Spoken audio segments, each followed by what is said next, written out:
of the year, because we're gonna learn how to really please your spouse, or to please a woman. Couples struggle with satisfaction in their relationships. Today we're diving into the answers. Today on the Family Talk Show, join our host, Dr. Nathaniel Gracia, and our special guest, Mrs. April Smith, Women Ministries Director and Wellness Coach. They're here to share expert tips on how to truly satisfy a woman. Dr. Gracia brings his years of experience in relationship counseling, while Mrs. Smith adds her unique insights from women's wellness what women want. in ministry. This dynamic duo will explore emotional, mental, and yes, even physical aspects of satisfaction. And desiring to be intimate with you before we ever get to the bedroom and, do the physical act of it. And I think that's just why it's so important that daily everyone is intentional about. Expect practical advice, real-life examples, and maybe a few surprises. Sex in general is down. And so individuals being on devices, now we have so much access, and there are things people can watch and get what they need in the way that they may fantasize about wanting it. Whether you're looking to deepen your connection or simply curious about what makes relationships tick, this episode is a must-watch. Hit that subscribe button and don't miss out on these invaluable tips to take your relationship to the next level. Ready to get started? Let's dive in. Let's dive. Ladies and gentlemen, this is with a great pleasure. Today we receive our Women Ministry Director, Mrs. April Smith, who is with us today. From you, we are happy to have you. Thank you. Happy to be here. Happy to give some insight into what women want. Very good, very good. And today our first assumption is that a lot of anecdotes say that people Google how to please a woman, and Google answer it's impossible. And they also have the book that should teach how to please a woman to make them happy. It would be as huge as a library. What women want. So this myth, is it true that women in South Atlantic cannot be pleased? No, that's not true. Not true at all. Yes, elaborate on it. So they can be satisfied. They can be happy. So at the first opening of this conversation, do you think? Why do you think there's such a misconception about the happiness of a spouse, although it is used all the time? Happy wife, happy life. So why you think people may think so? Well, I think, first of all, we all know that men and women have different needs, think differently. We've heard about the book, Men Are From Mars, Women Are From Venus. At times we can just have different love languages. But if we really listen to each other, I think that's so important. If you've even read the book, The Five Languages of Love Languages, in that book, it talks about the importance of tuning into what your significant other, what their needs are.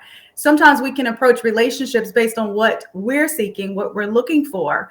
And so I think one of the important things to do if you're really trying to understand your mate, and to please them, is to listen to them. They will communicate to you what they need. And it's up to that spouse to listen and then to be intentional about meeting that need. That's important, with real communication. And you mentioned something also, that Gary Chapman, as you mentioned, we may need to speak their language. Now, today we are going to discover if there's a core way of understanding women and to satisfy them, to please them better. And we are going to talk about the emotional ways to meet women, to meet whether your mother, your spouse, or sisters, and to do that, because as you said it well, by listening. And that's why we have this broadcast today. We want to listen to you as you represent the women of South Atlantic. So the main ministry department, and including also the family ministry department, we have decided, we decided, let us listen to you. Let us see what can be done. Let us understand you. Let us see how best we can have that dialogue. And today, you have an awesome task of helping us see certain things. There was a survey made over 5 continents, 100,000 um, women were interviewed, and here the research come with 5 core things, and we will unfold each of them to see how important they are and how we can best use those things to really satisfy and understand and please our men, because I believe marriage was meant for those needs to be met, not outside of them. And today I believe both women will be happy. Oh, finally, the men will understand why we do this, why we go for this, why it's important to us. The first thing is that out of that survey of 100,000 women, one of the top on the list was conversation. Although in the barbershop, the man may say, "Oh, women love to talk and they talk too much," and but here it is. There's a need. It's not a want. A woman have a need for conversation, and I understand there's a need for 24,000 words per day for a woman to speak. So why is it important for you guys to speak, and what it means to you, conversation? That's how we connect.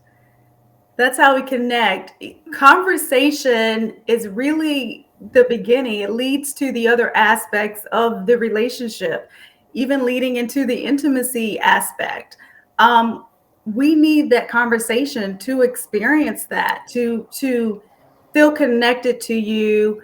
Um, and it's so vital. And one of the things I think that's happening, especially with our society that's now on social media, we're distracted. We're not having those conversations. And that's affecting relationships. People aren't talking like they used to. So even before social media, women had this desire to connect through conversation. But now, even with these added distractions, it's happening less and less, and that's affecting our marriages.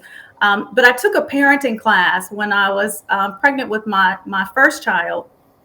And in that class, one of the things that they said is important for marriages, period, and for the happiness of our children is for parents to have conversation, to be Mm, intentional about having what they called couch time, sitting on the couch and actually having this intentional time where you're connecting with each other. Not mm, only does it strengthen a marriage, but it also helps with children's self-esteem and with their happiness. And so wow. yes, I know it seems so small, but it's so big. And so, I encourage everyone, if there's nothing else you get out of this, be intentional every day to sit on the couch with your spouse and you have this uninterrupted time where you talk 15 minutes. You can start there, but it really strengthens that intimacy. It gives, it doesn't just give women what they need, but it really bonds the family unit, because your children see that they're impacted. But then women, it not only fills that void in terms of just that need for us to talk, but it really stimulates our brains. It stimulates all aspects of us as a woman and makes us just feel more connected to you as our husbands. That's powerful. And as you even connected it with the whole family dynamics needed, and I think God started with the word. In the beginning was the word, and I believe your mother and your father shared those 3 little words, and here it is: you exist, I love you. And from those 3 words, so many things. So it started with the word, and I think, not I think, it is true that God started with the word. In the beginning was the word was with God. So we have to keep talking. And Ezekiel 37, when God addressed the prophet to solve the problem of a dying community, not just a dying marriage, but the address was speak, son Hmm. of man speak. So we are to speak on various things. We have to speak on our situation, speak on the relationship, speak. That's vital, and I'm happy for the input you connected, how it's not just the women that need it. But now, having said how important word is, conversation, exchanging, you started with that also, as you mentioned, communication.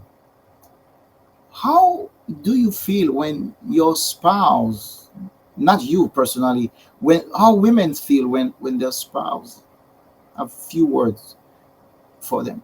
Yes, maybe I think so, and there's no real connection.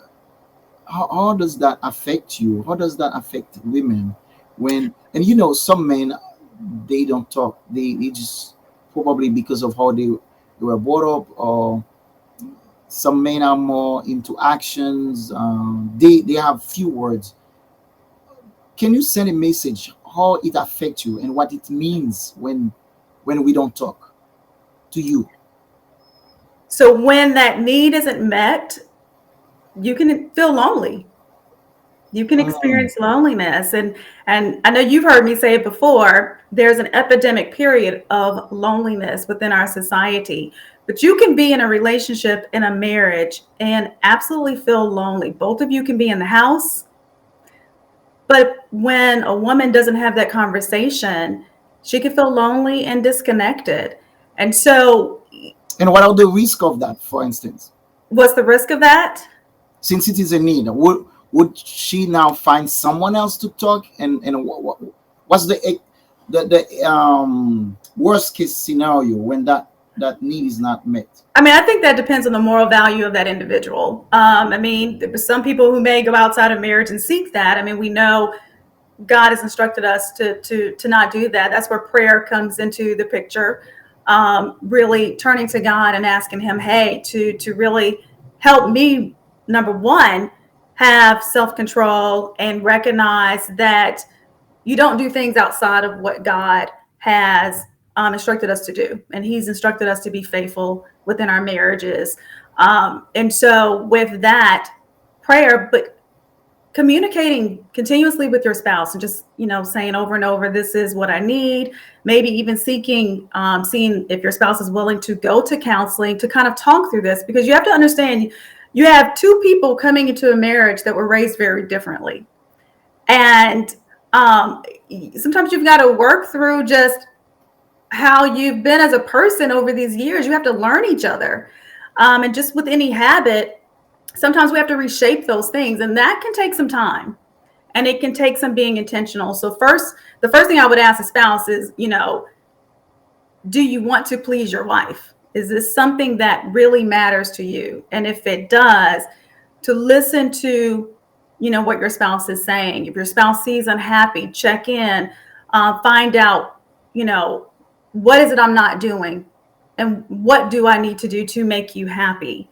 But you have to have a desire to do that. And you have to recognize that it's not something that when your spouse says it, it's going to happen overnight. You're going to have to work at really meeting that need until that becomes a part of your everyday habits. And that may take some time. Very good, very good. And also, at least it create a disconnect, even if we don't go to the worst case scenario, that could be starting an emotional affair, because that exists now. People are texting and are sharing, and Yep. that's how the full-blown affair start, because with conversation, that's how important conversation Right. is on when it comes to relationship. Even if we don't go to that extreme, but at least it create, as I get it from you, a disconnect. Probably she will connect to her cousin, to her female friends, and to the detriment of the relationship, that will not be helpful for real intimacy, because we connect through sharing. And I appreciate so much you enlightened our men and everybody on the importance of communicating. Well, And and I was going to say that as you were talking about a woman, if she's not getting that conversation from her husband, then yes, she may turn to a friend. Or now that we do have the social media, unfortunately, there are people that DM other people of the opposite sex to meet that void. But it's still not going to fill that void going outside. And so really trying to really hone in on the problem and find those solutions, and not giving up. Sometimes when we go outside, we can think that that's filling a void, and it's actually going to make the problem worse. Because if you go to your friends and family and you're talking about your marriage and what you're not getting, sometimes their advice can make it worse. And then, of course, if you are talking to the opposite sex, you may find yourself going down a path that now is really going to affect your marriage.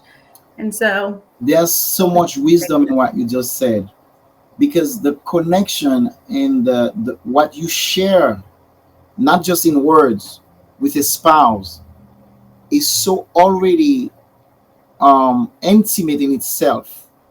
It's inherently intimate. When you don't find that person you're already sharing these things to share more in terms of conversation, nothing can replace that. If you go yeah, outside, that void will still be created. It's interesting how you said that. There's a lot of wisdom on what you said, because God really created the marriage relationship for those needs to be met within the marriage, not outside. That's why it is said, man shall live and cleave to his wife. And as we cleave, we leave so many things. And that intimacy should be first in conversation with our spouse. That's powerful. I'll go further to tell you, research shows that, like, when we meet with we will have another conversation with the man ministry for the needs of a man, and one of the needs of a man is for sexual intimacy. And research show that if that sexual intimacy is met outside of the marriage, that man is never satisfied. And no wonder when one person start being unfaithful, there's a multiple, there's so many affairs, because that affair did not satisfy and keep looking for somebody else.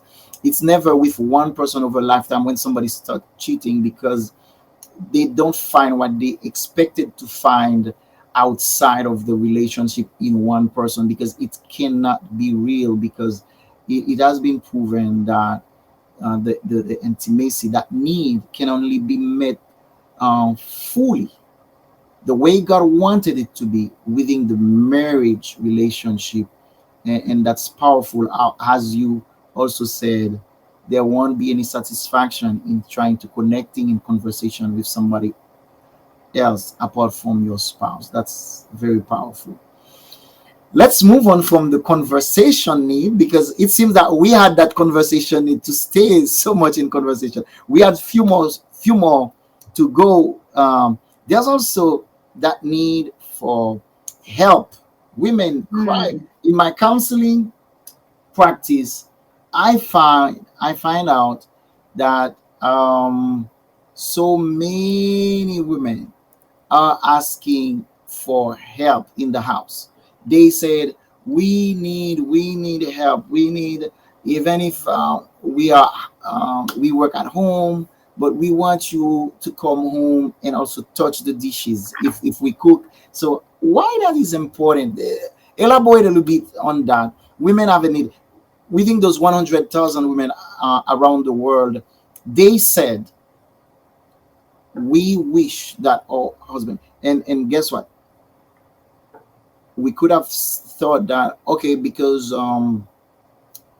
in the Western world, women want their men to be equal, and the whole argument against feminism. But that's not the case here. We see that women around the world agree a little help in the house will satisfy them. Say more about it. Mhm. so yeah, I think women wear many hats. Um, we're natural nurturers. Um, we're working outside the home. Um, but yeah, we're still finding ourselves trying to do all of these various things and to meet the needs of all the individuals within the family, keep the house together. Um, and exactly what you said, we need some help in doing that. I think there's still, I want to say that expectation to some degree that the woman is going to attend to the house. And sometimes it can feel like, and I guess now I'm speaking on personal experience, it can sometimes feel like that responsibility falls solely on you. And so, exactly what you said, we need some help. And in receiving that help, when it comes to, again, that intimacy, it helps with that too. When you realize that, hey, I have the helpmate, someone who is helping me carry the weight of the children, doing their homework, taking them to the various activities. It just doesn't fall on me to, if they need to be picked up, or if something happens at school, I'm the one that has to take off work and go tend to whatever that need is. But there's actually another person in the family, your spouse, who is just as much on call when those things happen. Um, it just really, it takes the burden off of a woman. And what it means to you too, in terms of meaning. Because sometimes, why I go deeper on that, I feel, let's say, it's not only, I may be wrong, you can correct me.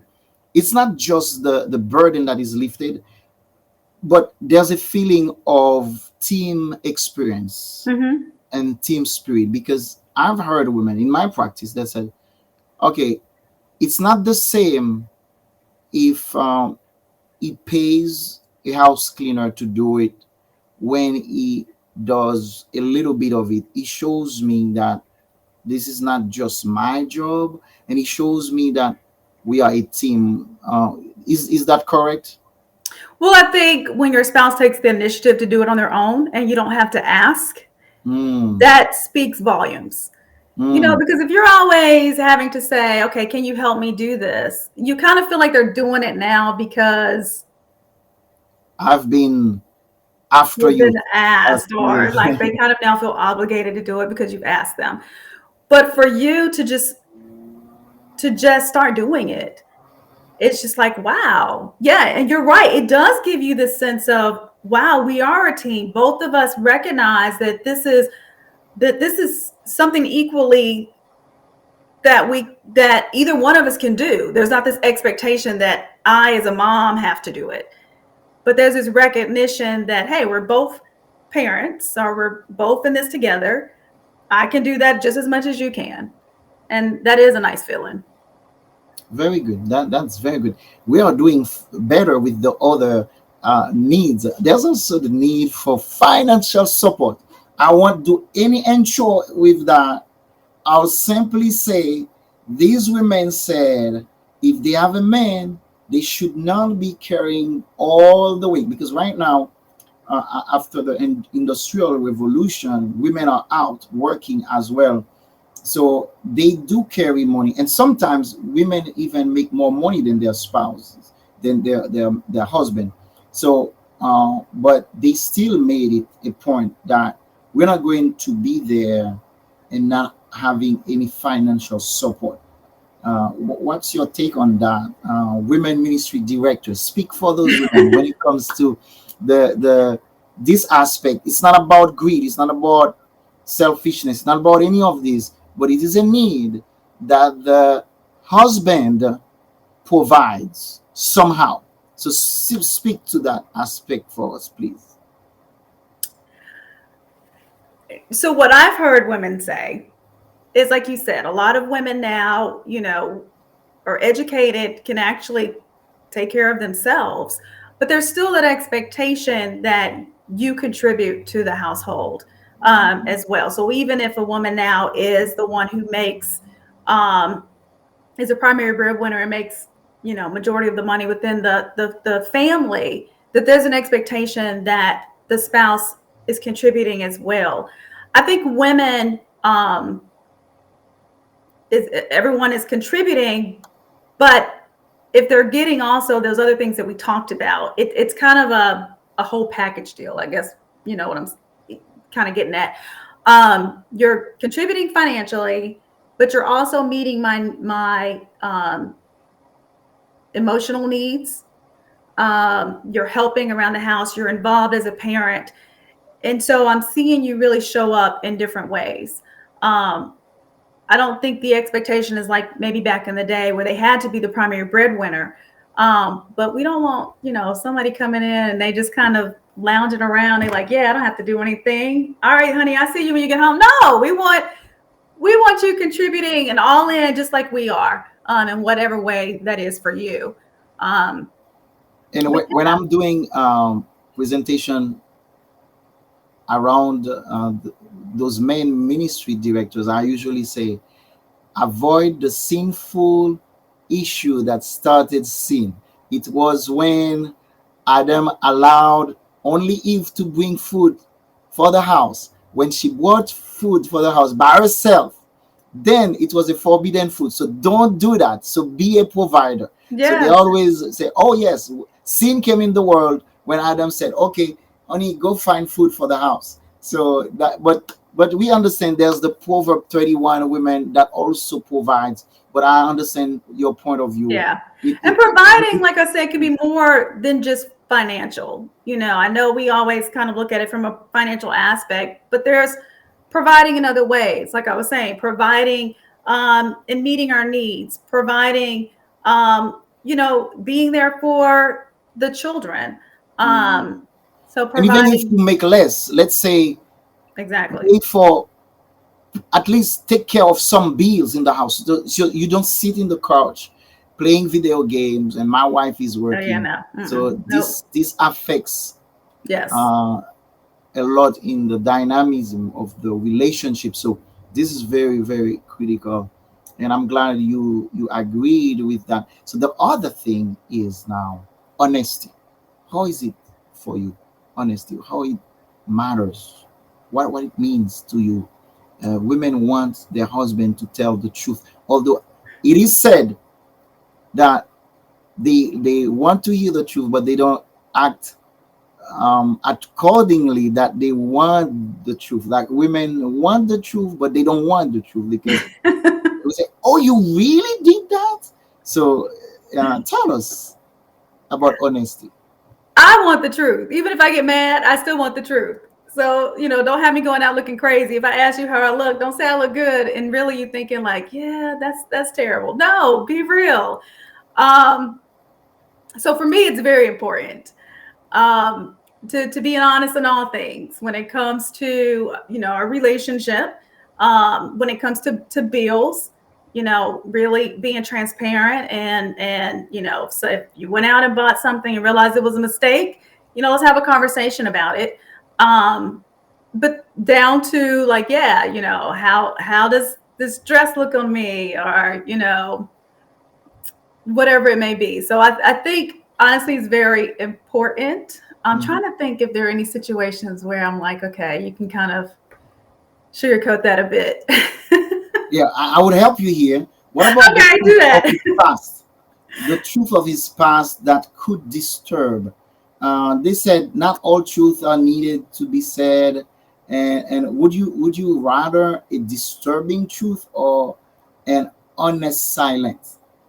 Silence. Let's say he did not tell you he had this previous thing going on before you met him, and he did not disclose it. And years in the relationship, he had something that was a little bit disturbing, something that could cause you not to sleep and to probably view him Mm. differently. And he believes that he has changed.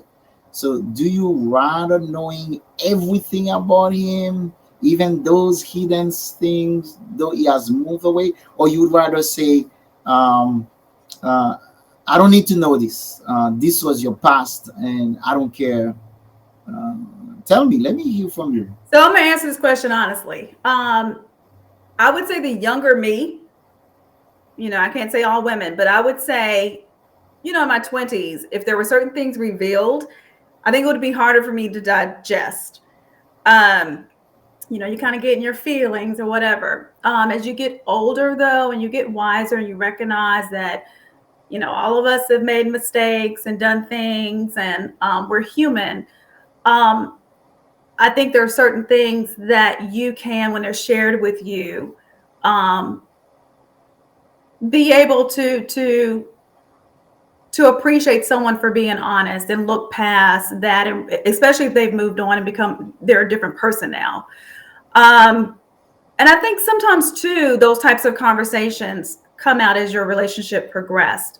And I'm thinking probably more so when you're dating. If it's something that is going to significantly impact your relationship, um, I would hope before you enter into marriage that would come out. So, for instance, you got a secret child out there somewhere. That's probably something you need to let somebody know before you marry them. Um, and so I think as a relationship strengthens, and as you realize you can trust an individual with this information about you, um, you reveal, I guess, certain things about yourself. But I would hope again that would happen before marriage. Um, but I think maturity plays a lot into that. Like I said, when I was younger, I can definitely think of some conversations I had in my 20s with individuals that, when my husband and I were dating, which we were dating in our 30s,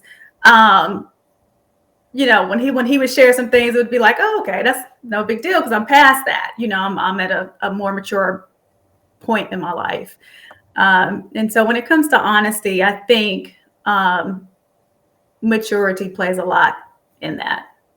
Very good, very good. Well, moving very fast. We are heading to another aspect, which is security and also affection. But let's say a few words on security. A woman wants to feel secure. It is said, even in that research, they want that social security, socially to feel like and protection as well by security, safety. They want to feel safe. Any word on that? Did the study elaborate more in terms of Yes, like okay. um, to know that when I'm going home, you are there, you're not leaving, to feel safe emotionally, and no other women are claiming you Hmm. as theirs, but she believes, okay, this is my man, it is mine. And that's why also, although there's so many talk nowadays about polygamy to be a solution to the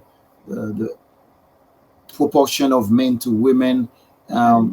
That study shows that a woman want to feel safe, that you will be there for me, and the covenant you had with me will be, um, you will be faithful to that. So that's an aspect of the emotional security, and you'll also defend me Hmm. to make me feel safe. Protection. There's a need of protection, protection slash security.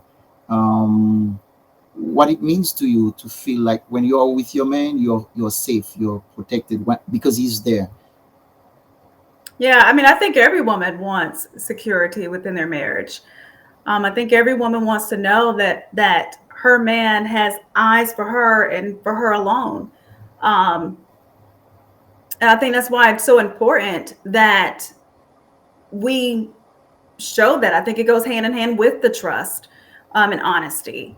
Mhm. And when you're honest, it enables your spouse to feel more secure in your relationship. When they feel they can trust you, um, they feel more secure.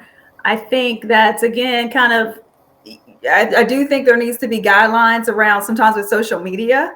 Mm. I have seen people post, like single women post, like, oh, married men, y'all need to stay out of my DMs.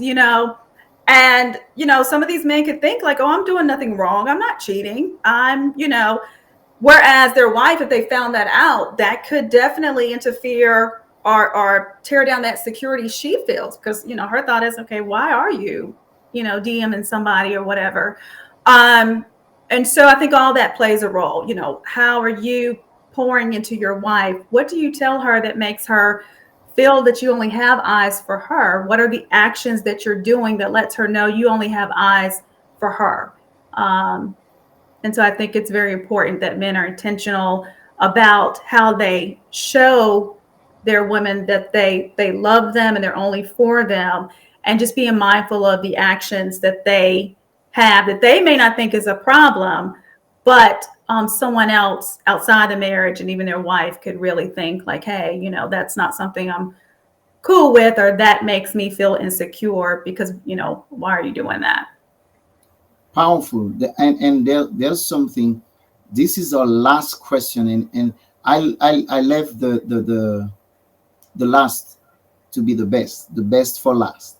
Okay. Um, Affection, it's big for you, but affection may mean something else for me.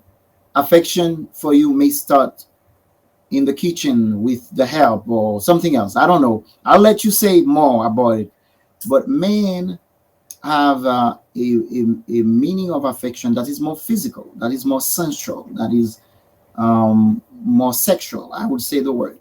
So now we are hearing more and more men that are not being sexually fulfilled.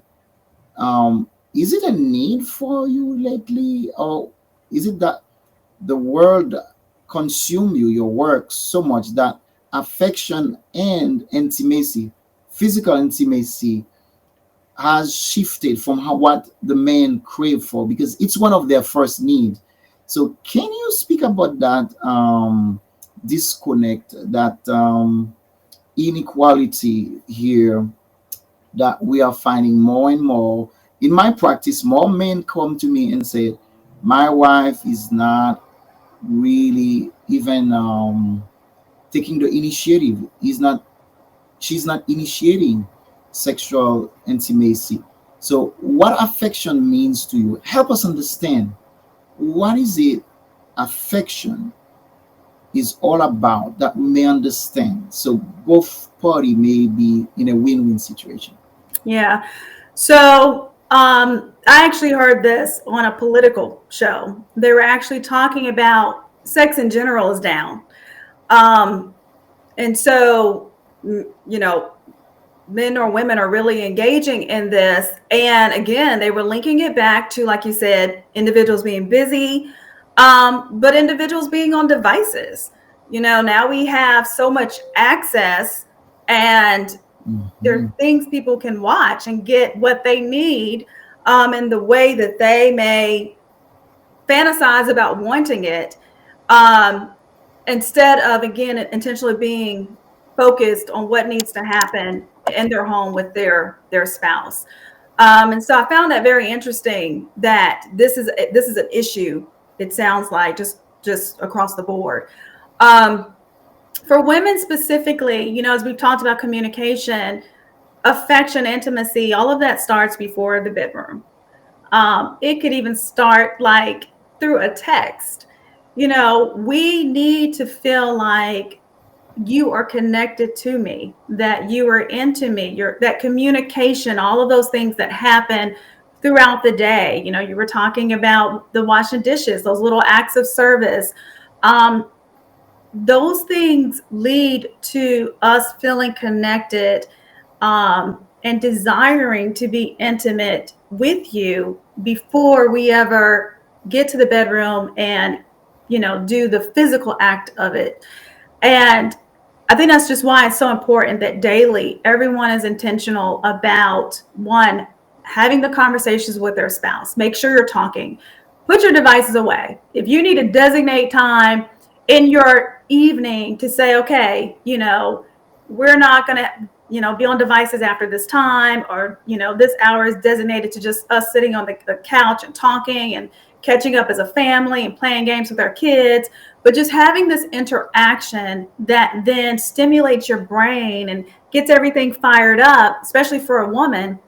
Well, then when you retire to the room, she's just like, wow, you've poured so much into me. We've had the conversation. You've done those acts of service. You've helped me wash the dishes. You've helped me, bathe the children. You have taken some of these responsibilities or these burdens that typically she may feel falls on her. You've helped lessen those. So now I'm energized and ready to be intimate with you. because I'm in that place.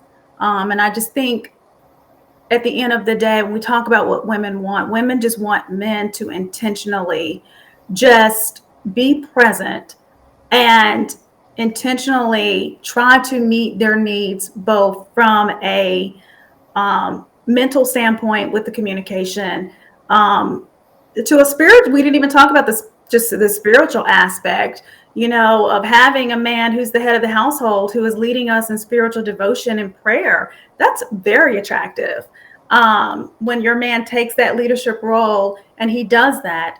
But all of that then leads to that physical desire and need that we need as women.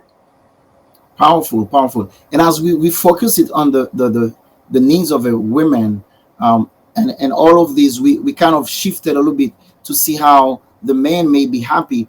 Although I mentioned win-win, but is it still a need for the women nowadays? Because all what we mentioned, we did not realize we were thinking how to please a man just a while ago.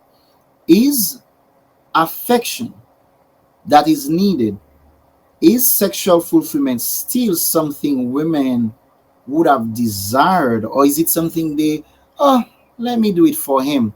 And what is it? Because if it is something I want as a woman, I don't need your condition for you have to do this for me. I just grab you, I need you. So what's happening in terms of your need for physical intimacy? If I have to have certain things in place to do something, it seems that this is your need, and then you have to do this so I can kind of please you. But do you today, do you believe women in the world, not just South Atlantic Conference, have this as a need? And if it is a need for them, why there are so many conditions? And I'm doing the devil's advocate. I teach those things, that preparation is needed, but also I realize as you are talking, I always teach them in the perspective that, guys, if you really want to have what you need, this is what I advise you to do. And then now I'm talking to the needs of women. Is it a need for you, or is it something that, okay, since he needs it and it's not a sin, I'll do it? Talk to me. So I think it depends on the woman. Because I've Mm. had women who are just like, yep, not interested. Period. No matter what you do, they're just not interested. What caused that? I think it's just the makeup of a woman. People are different. Excuse me, people are different. And some women just, I don't know if maybe they've never experienced, had someone like give them that pleasure, satisfaction. I'm not sure. But I've had people who say that, like, yep, if I never have to do that again, I'm fine.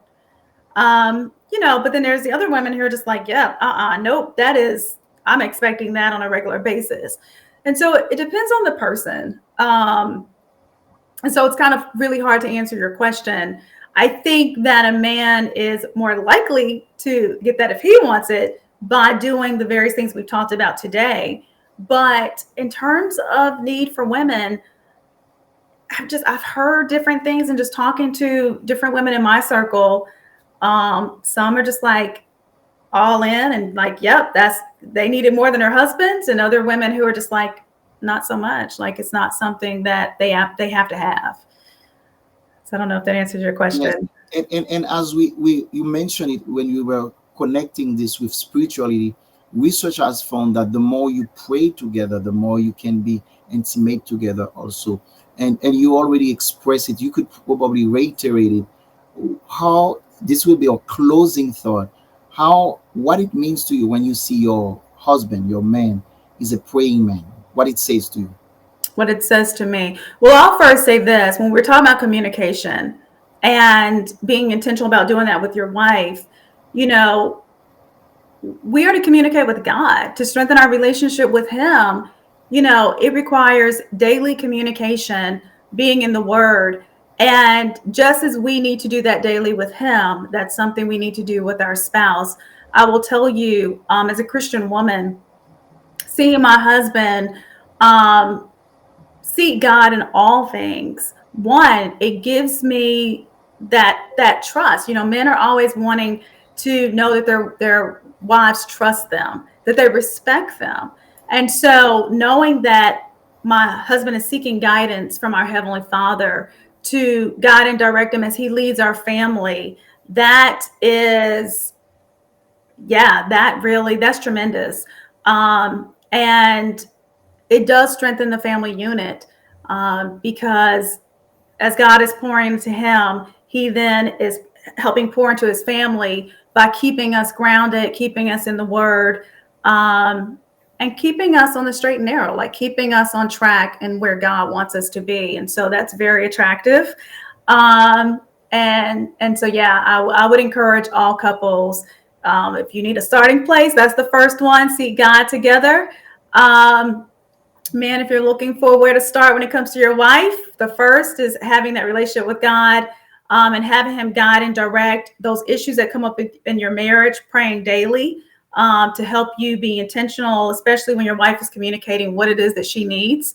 That's going to take some intention and some daily just trying to change those habits, to where you're pleasing her, if that's what you desire to do. Amen, amen.